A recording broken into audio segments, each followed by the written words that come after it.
My next step was now going through the DVC group, signing up with classes, meeting with Christy. And when I first met with her, this had happened already now, it had been 2 years. Walking into the room, meeting with her, and sitting in the room, I started to cry because it felt like it was just yesterday that all this had happened.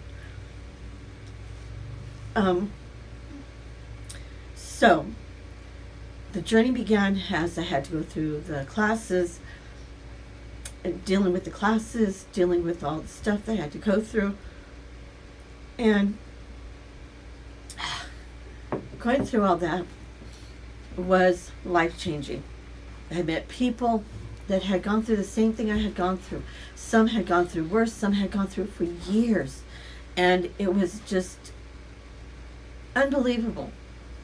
But then I went from there, went through that to relationship classes.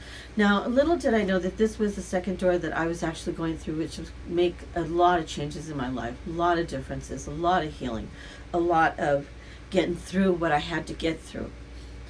When there, I learned so much more as to, gee, this wasn't my fault. This wasn't something that I had asked for. This wasn't something, but it was actually something because of my past, growing up, going through all this. But then when I started to get to close to the ending, I was like, now what? What happens? I can come back here, I can go through these classes and the same thing. But it was like I was going to drop off and there was nothing left. Then one day I got a phone call from Christy. And of course, Christy, I couldn't say no to her. She told me about, did you get my email? I was, okay, let me see the email. I'll look at it. Read the email, and it was about Heal the Heart.